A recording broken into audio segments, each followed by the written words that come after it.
Hey everybody, Johnny here. In this video, we're going to look at doing some machine rigging.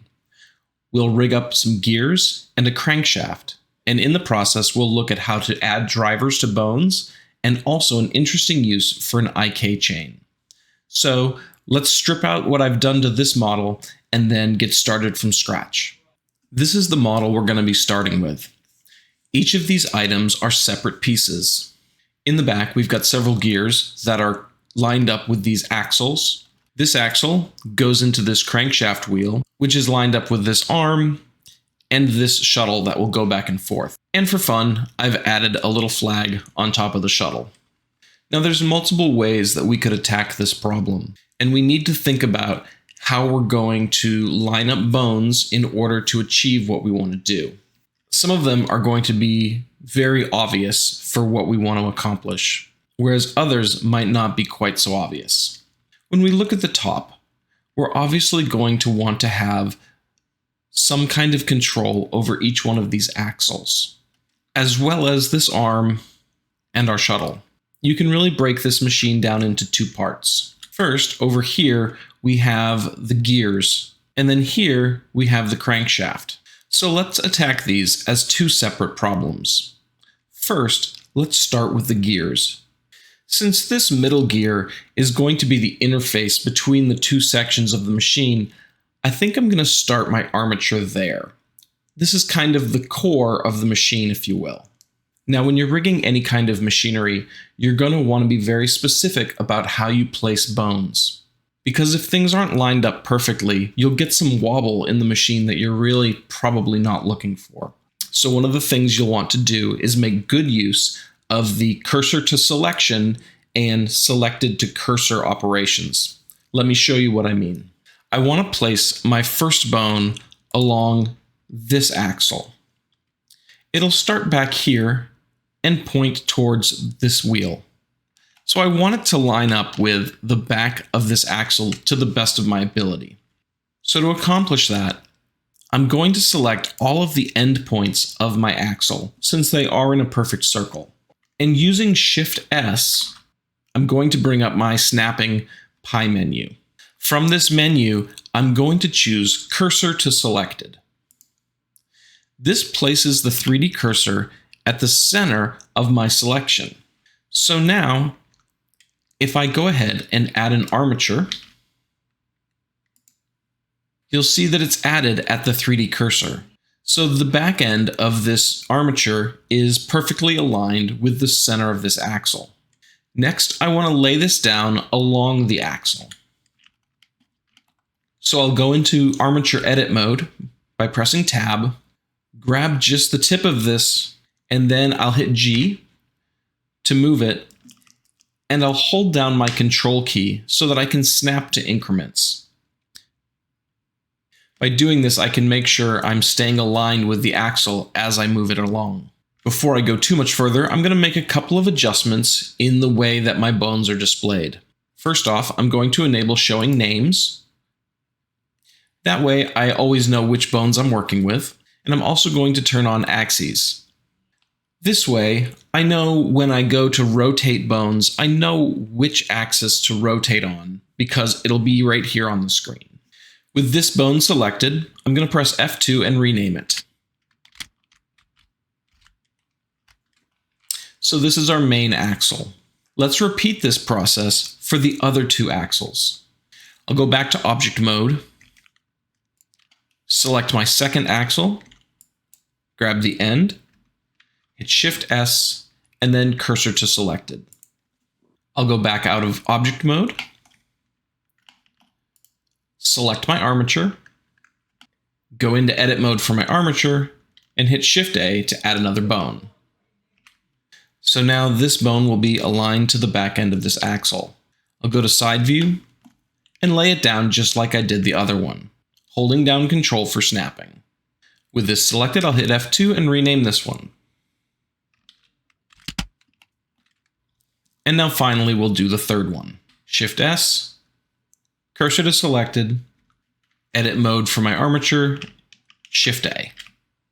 Side view, grab with Control, and drag it out. Now that we have these 3 bones set up, let's go ahead and connect them to their gears and their axles. This main axle is going to be the control for the entire machine. This will be the piece that we animate in order to get the rest of the machine to run. So I'm going to have this axle connected to this bone.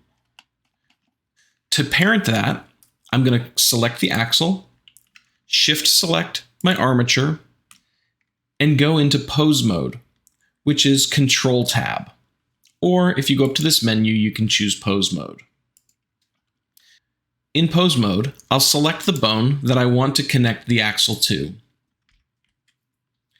And then I'll hit Control P and choose bone. I'll drop back out to object mode. And now we can see if we move this axle away, it has a relationship line to that bone. Next, let's parent this gear and this wheel to the axle. We select the gear, we select the wheel, we select the axle last, and then hit Control P to parent them to the axle. Now, just to make sure everything is connected properly, let's go back into pose mode. We see that the lengthwise axis for this bone is the y-axis. So with this bone selected, we'll hit R for rotation, and then hit Y once, puts it into global Y, and then twice puts it into local Y. If we rotate this bone now, we see that the gear and the wheel are both connected to the axle. Let's go ahead and do the next axle. We'll parent this axle to this bone. So we'll select the axle, shift, and the armature, go into pose mode, select the bone, and hit Control P, and parent it to the bone. We'll go back to object mode, select these 2 gears and the axle, hit Control P, and set the parent to the object. We'll go into pose mode. Now we'll rotate this bone to see if everything's connected properly here, which it is. And finally, we'll do the last one. Parent the axle to the bone, parent the gear to the axle. Go back into pose mode and make sure it's hooked up correctly. Now that all of these pieces are correctly parented to their bones, we can set up the relationship between the bones. Like I said, this is going to be our main driving bone for the entire machine. So we're not going to add anything to it. But we do want the rotation of this bone to affect the rotation of this bone. There's 2 things we have to consider though. We can't just copy the rotation from one bone to the other, because as you see, these 2 gears have different amounts of teeth. In the source file for this project, which will be available on my Patreon page, it includes a new node tree that I've been working on called a gear maker. One of the issues that I've seen with most of the gear making primitive scripts and stuff for Blender is that they make great looking gears, but they're not very functional because you're really not specifying the size of the teeth.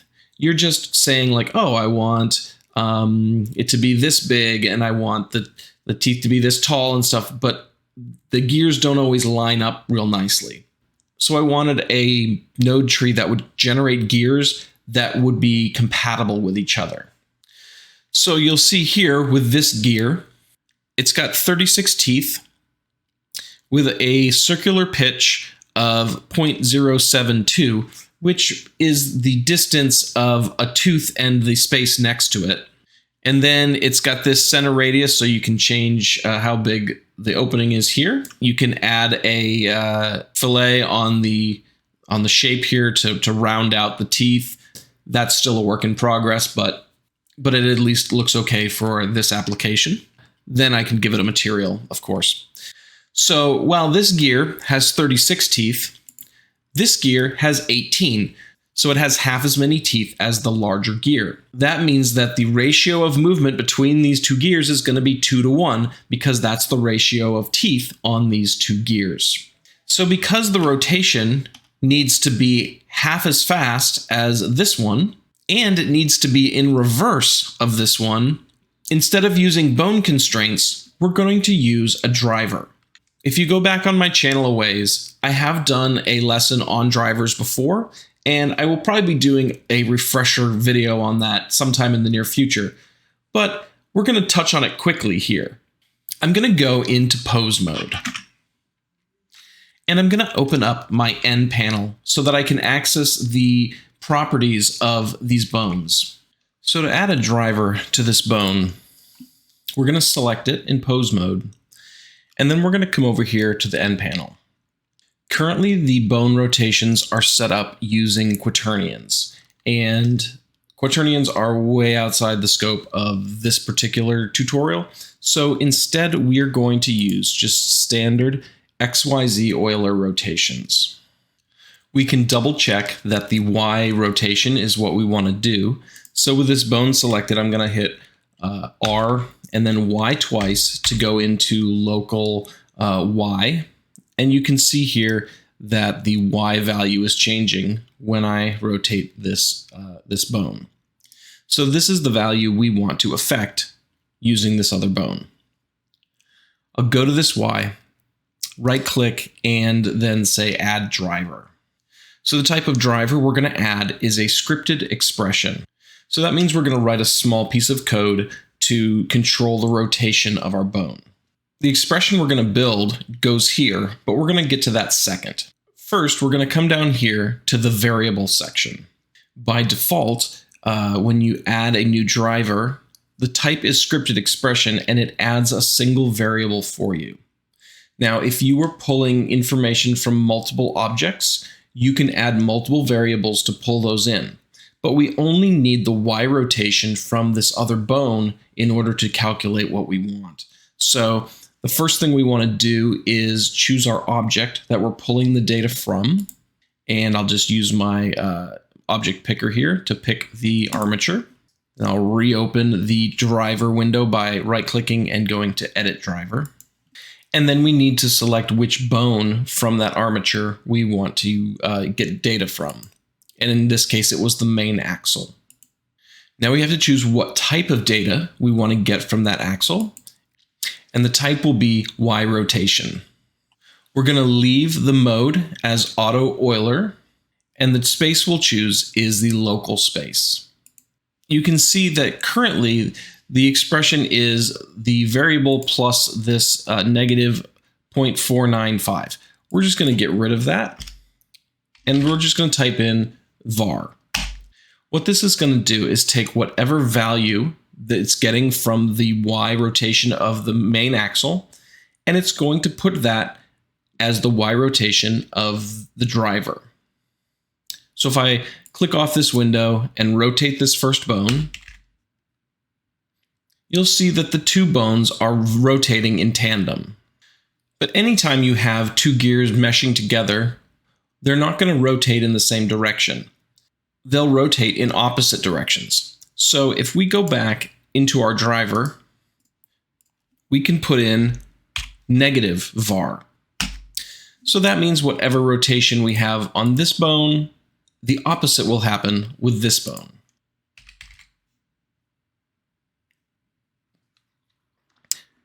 Now that's getting closer, but let's look at the back of these gears so we can see a little better what's going on.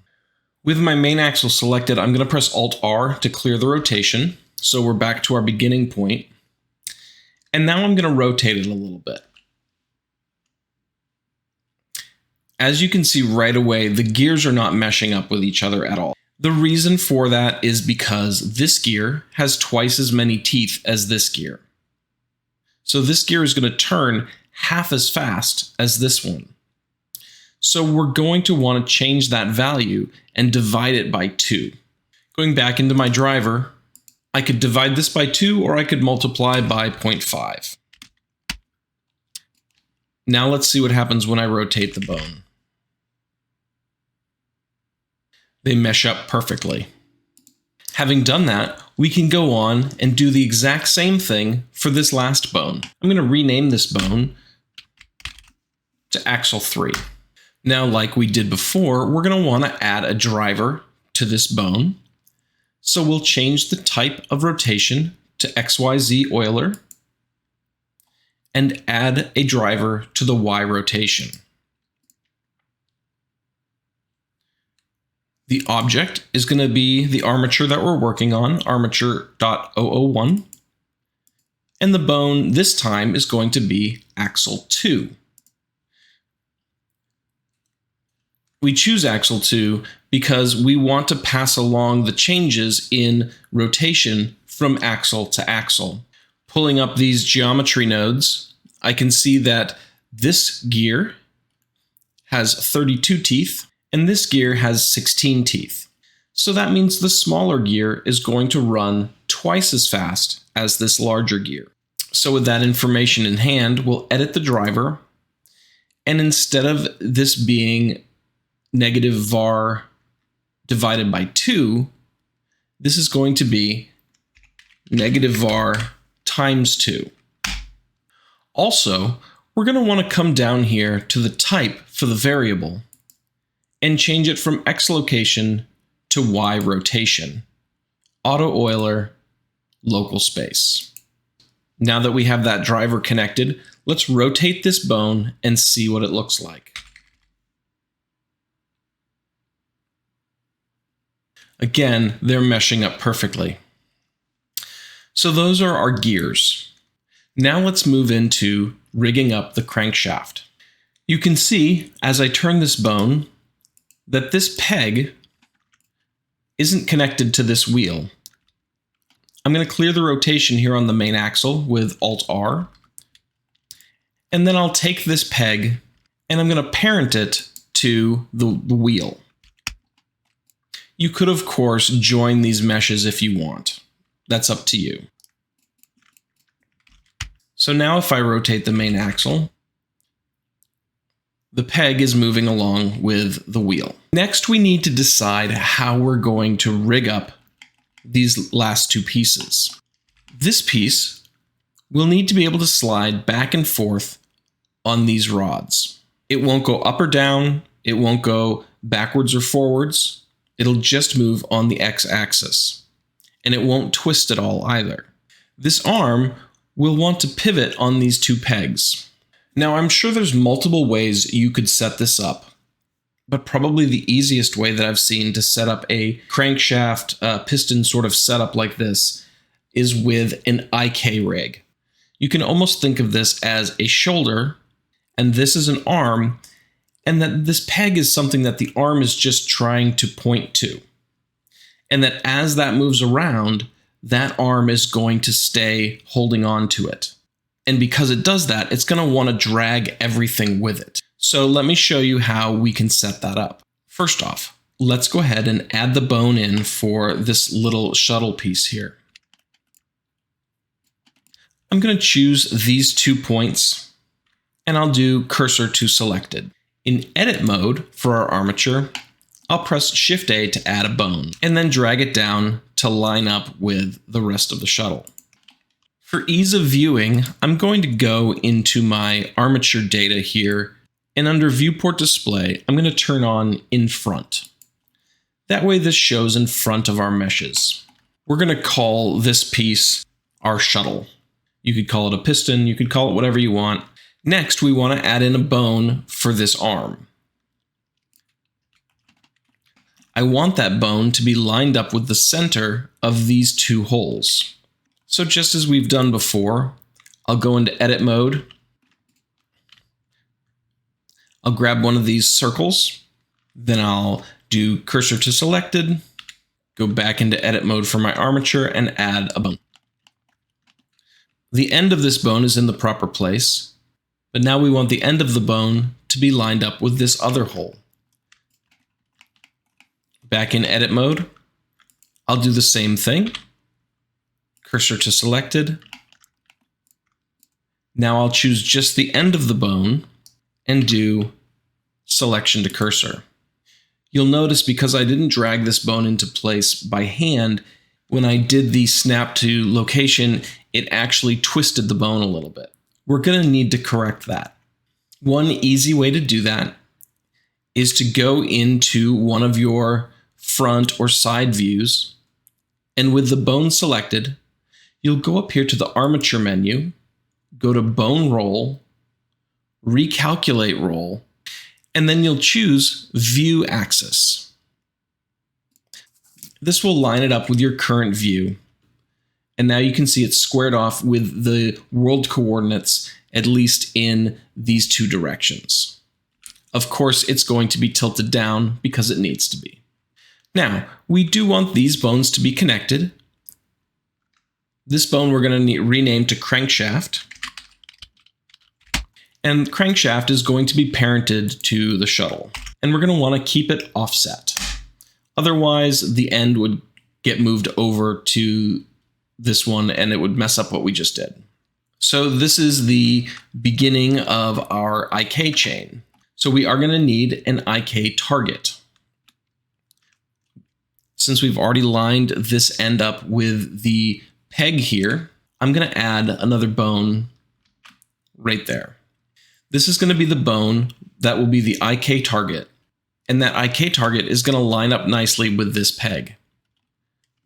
Inside view, I'm going to go ahead and lean this one over, and I'll rename it to IK target.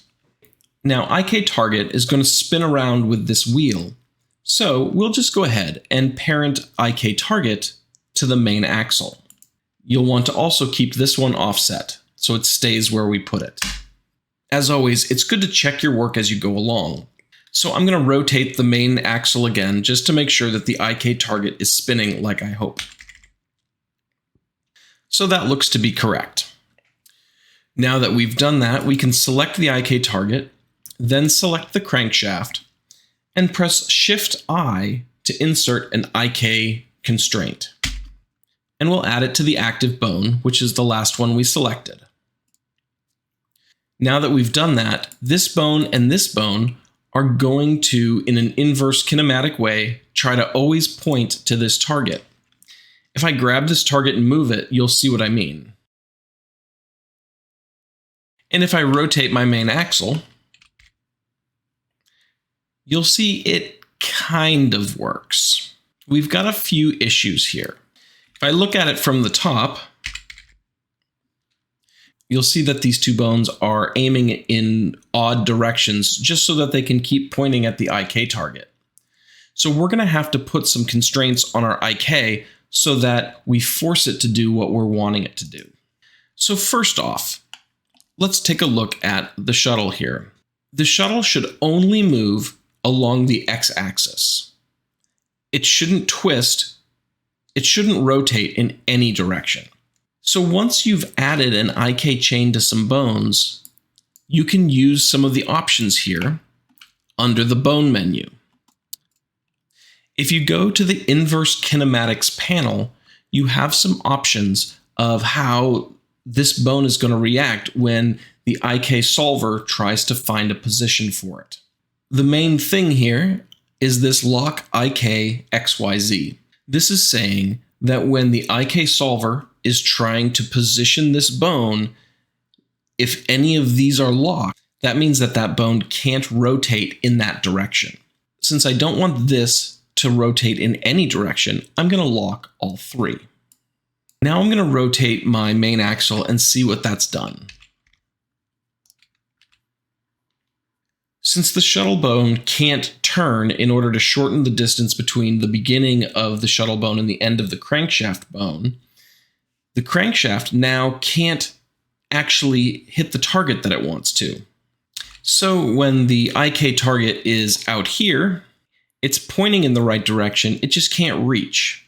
When it gets right to the top, it can reach. When it gets to the bottom, it can reach. But when it's here, it's now gone past where it should be. So we're going to have to do something about this. We need to have some way for these bones to be able to reach further or back off from where they're currently at. And there's an option that lets us do this. It's the IK stretch option. Now, when we have bones like this shuttle one that's connected to a rigid object, we certainly don't want that to stretch, because then if we parented something to it and it stretches, it's actually going to stretch out that object. So the shuttle and the crankshaft here, we don't want those to be stretched out. Instead, we want to add another bone that isn't actually going to be connected to any geometry. And that bone is going to be at the very beginning of our IK chain. So going back into edit mode for our armature here, I'll select this beginning node and go Shift S, cursor to selected, Shift A to add a bone. Now let's go ahead and grab this bone and flatten it out.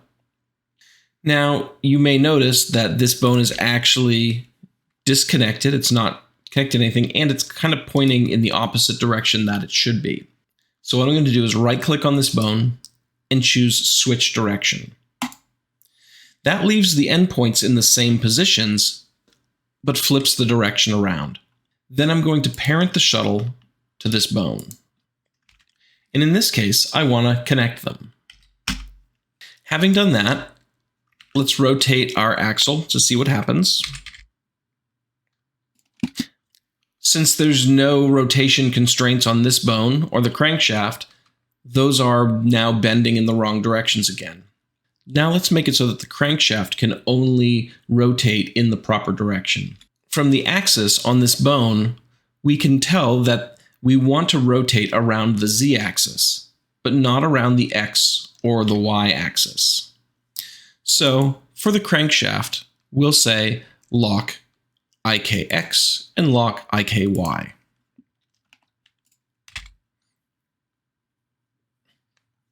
So it's a little closer, but it's still not quite right.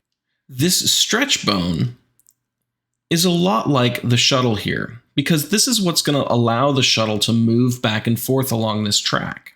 I'm going to rename this bone to stretch. We don't want the stretch bone to be able to rotate at all, but we do want it to be able to stretch. So we're going to turn the stretch value on this all the way up. So now it's going to continue to point along this track because we locked all of its rotation. And if the need arises to reach the IK target, it will stretch as long as it needs to, or it will squish as short as it needs to. So let's see what that looks like.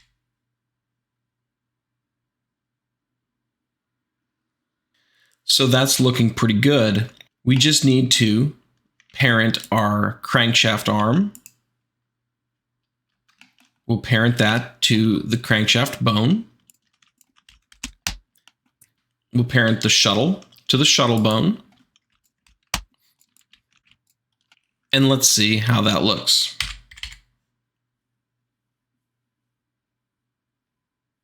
I'm going to shut off in front here.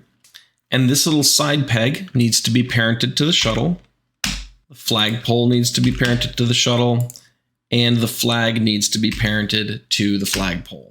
Now let's go ahead and rotate our main axle. Now let's do some final cleanup. First, let's take the bones that are simply controlling things that we're never going to touch again and put them in a different bone group.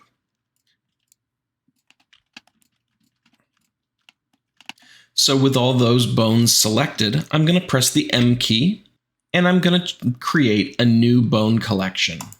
We'll call this hidden. And here in our armature panel, we see that we have our hidden bones, and we can go ahead and uncheck visible.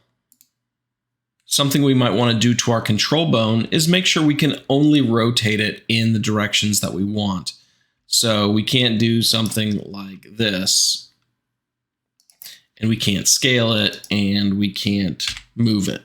So with that bone selected, we'll go under the bone menu, go up under transform, then we can lock the location, we can lock the scale, and for the rotation, we want to lock the X and the Z, but we can still rotate it in the Y direction. So this is nice. Now I don't have to constrain it to the Y direction whenever I rotate it, because it can't rotate in the other directions. Let's go ahead and set up a couple of keyframes so that we can animate this. With my main axle bone selected, I'm going to press I to insert a keyframe. Then I'm going to hold down my right arrow key until I go out maybe 60 frames. And I'm going to rotate this just a little bit. And press I to insert a new keyframe. And so then we'll jump over to the Animation tab. This shows us our keyframes, but we want to edit these keyframes a little bit. And instead of doing that in the dope sheet, I want to do that in the graph editor. You may have to zoom in and out a little bit so that you can see your channel that's got your Y rotation. And with that selected, you're going to press Shift E. This sets the F-curve extrapolation. That means after it goes beyond all of the keyframes that you have, deciding what it's going to do after that. So we want to make this linear extrapolation. That means for as long as we play the animation, it's just going to keep adding that same rotation over and over and over again at the same rate. If I hit play here,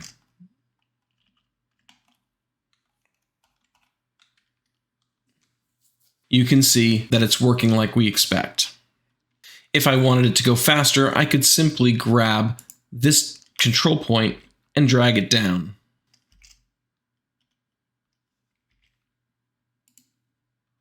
And so there we have our final result.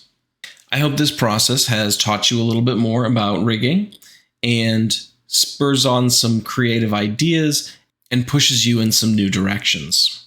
As always, I'm sure there's a lot of other ways you could have accomplished anything I did today, but this is just the way that I chose to attack this particular problem.